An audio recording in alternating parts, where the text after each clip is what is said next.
మన జీవితాల్లో కూడా కొన్నిసార్లు చిన్న చిన్న సమస్యలు ఉంటాయి.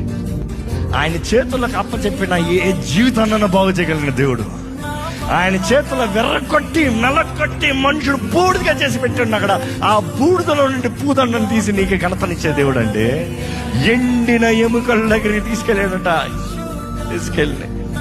ఎండిన ఎముకలు, బహుకాలముగా ఎండిన లోయలో పడున్న ఎముకల దగ్గర తీసుకెళ్ళి, నరపుత్రుడా ఈ ఎండిన ఎముకలు బ్రతుకుతాయా? ఆయన ఒకే డైలాగ్ సూపర్ చెప్పాడు, నాకు తెలియదు ప్రభా నీకే తెలుసు. ఎందుకంటే నువ్వేం చేయగలవు నేను చెప్పలేను, నేను లిమిట్ చేస్తాను. నేను చెప్పాను నా తెలియదు, బహుకాలంగా ఉంది, దీనికి కండ లేదు, శరీరం లేదు, మాంసం లేదు, ఏది ఆర్గన్స్ లేవు, కళ్ళు లేవు, గుండె లేదు, ఏమీ లేదు. ఎక్కడ బ్రతుకుతాయి? ఒట్టి ఎముకలు గుడ్లా అవి చెదరపి ఉన్నాయి. దాని కాలు ఎక్కడ ఉంది, దాని స్కల్ ఎక్కడ ఉందో, దాని చెయ్యి ఎక్కడ ఉంది, దాని రిప్స్ ఎక్కడ ఉంది. ఇది ఎలా కుదురుతుంది?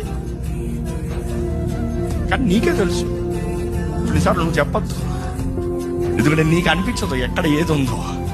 నీ చూసినప్పుడు దిస్ ఇస్ ఇంపాసిబుల్, ఈ కుటుంబం కట్టబడతాం ఇంపాసిబుల్, ఈ వివాహం నిలబడతాం ఇంపాసిబుల్, నాకు గర్భఫలం కలుగుతాం ఇంపాసిబుల్. డాక్టర్స్ పెద్ద లిస్ట్ ఇచ్చేసారు, నీ దేహంలో ఇది లేకపోతే డాక్టర్ లిస్ట్ ఇచ్చాడు, నువ్వు తండ్రి కొనటానికి తగవు. బట్ దెన్ విత్ గాడ్ ఆయన చేతులు అప్పచెప్పు.